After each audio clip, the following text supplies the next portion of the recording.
Hi everybody, welcome back to another video.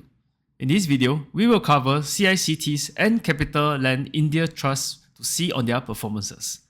Both REITs seems to be doing well, with Capitaland India Trust surprising me with better than expected results. This led to their huge increase in the DPU. CICT also have a huge announcement where they buy Ion Orchard from Capitaland Investment.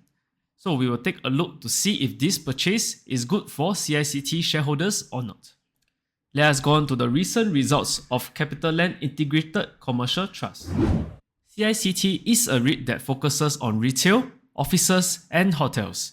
What makes them unique is that they have 94.3% of their revenue contributed from Singapore properties, which is the main reason why they are one of the better performers in terms of REITs in Singapore.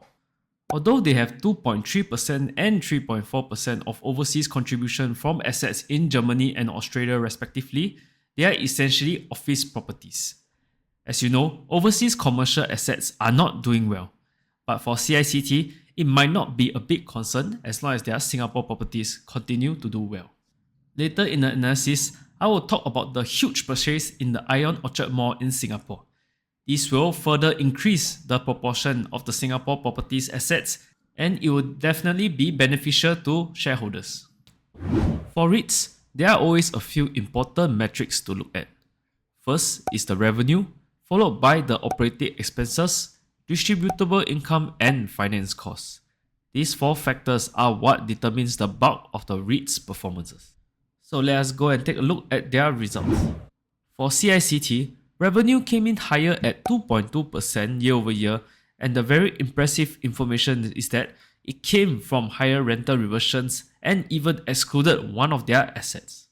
Operating expenses decreased by 5.8% year-over-year, which is a lot, and it was due to lower utility expenses and reimbursement. Finance costs, however, increased by 10.2% year-over-year from 154 million to 169.7 million. Because of the rise in revenue and the decreasing operating expenses, it offset the rise in finance costs to result in a higher distributable income of 3.7% year-over-year. Because of the higher distributable income, dividends declared is higher year-over-year from 5.3 cents to 5.43 cents, but lower than the last half of 5.45 cents. Finance cost continues to be an issue for CICT as it continues to increase. There might be expectation for it to continue increasing for the next quarter because if we see their average cost of debt is at 3.5%. However, for their refinancing of green notes is higher than the average cost of debt at 3.75%. Like I mentioned in my previous video, their average cost of debt might continue to have a final increase slightly, which will result in higher finance costs as well. Good thing is that their debts are well spread even though the chart shows as if there's a lot of debts that needs to be refinanced.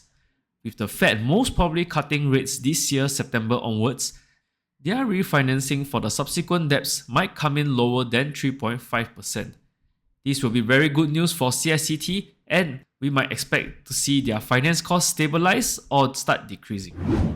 With Singapore properties being the majority of CICT portfolio, rental reversions, which are renewed rental payments from tenants, are coming in higher at 9.3% on average. This is one of the main reasons why CICT still manages to increase their revenue and net property income without any additional assets or asset improvements. For retail properties, tenant sales and shopper traffic are important parameters. Although tenant sales has not grown, shopper traffic continues to increase 3.2% year-over-year, which is impressive and it shows the attractiveness of Capitaland malls. Because of the strong performance in Singapore retail properties, lease expiries are good for the REIT because they can be renewed at a higher rate for higher income. This will definitely help in bringing in more income for CICT and more dividends to shareholders. The only concern similar to other REITs is the overseas commercial properties. For their overseas properties, they are the assets which are lagging in terms of performances. However, with them being a small portion of CICT overall assets, as long as they are not performing too badly, it might not be a big concern. In recent news, CICT is also proposing to buy 50% owner stake of Ion Orchard Mall at an agreed valuation of 1.8 million from their sponsor Capitaland Investment. Good thing is that it will be expected to be DPU accretive of 0.9% for shareholders.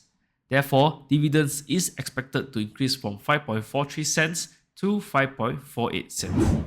Ion Orchard is at a 99 lease till 2105. So it will be a very long time before the lease expiry is a concern. Gross yield of 7.1% is also very impressive.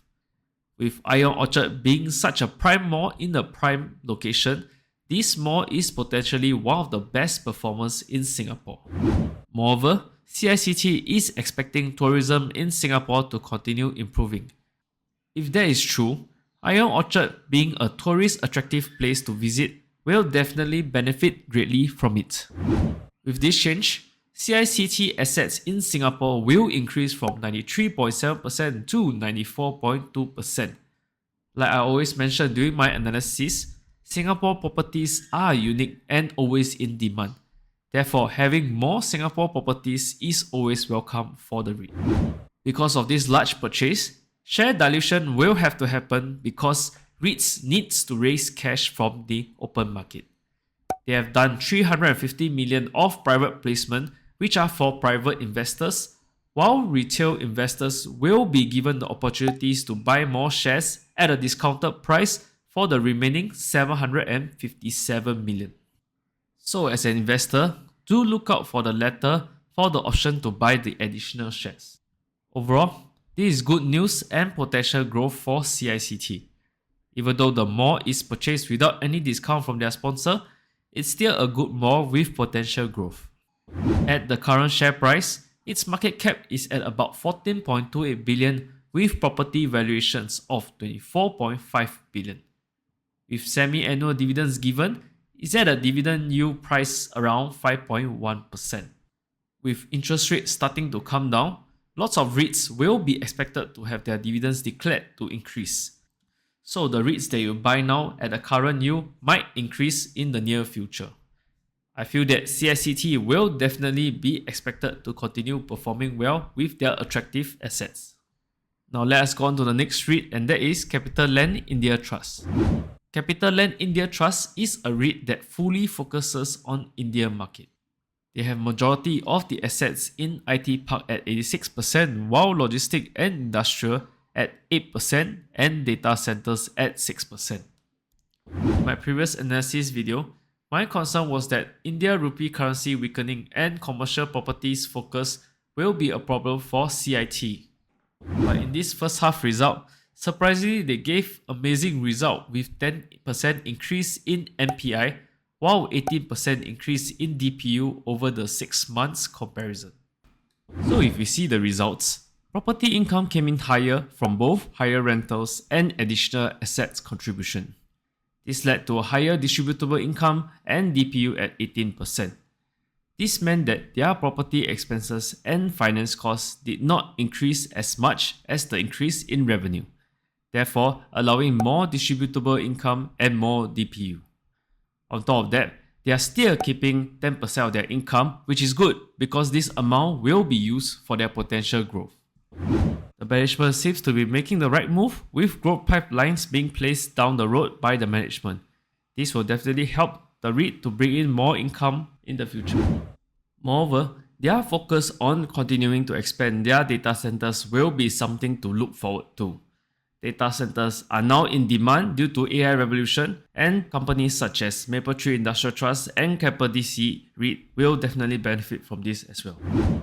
That is why Capitaland India Trust has managed to increase their total property income over time at a compounded 6% annual growth rate. There is a difference between the Singapore and the India rupee chart is because of the forex currency difference. So this is something to take note of when it comes to investing in any foreign REITs.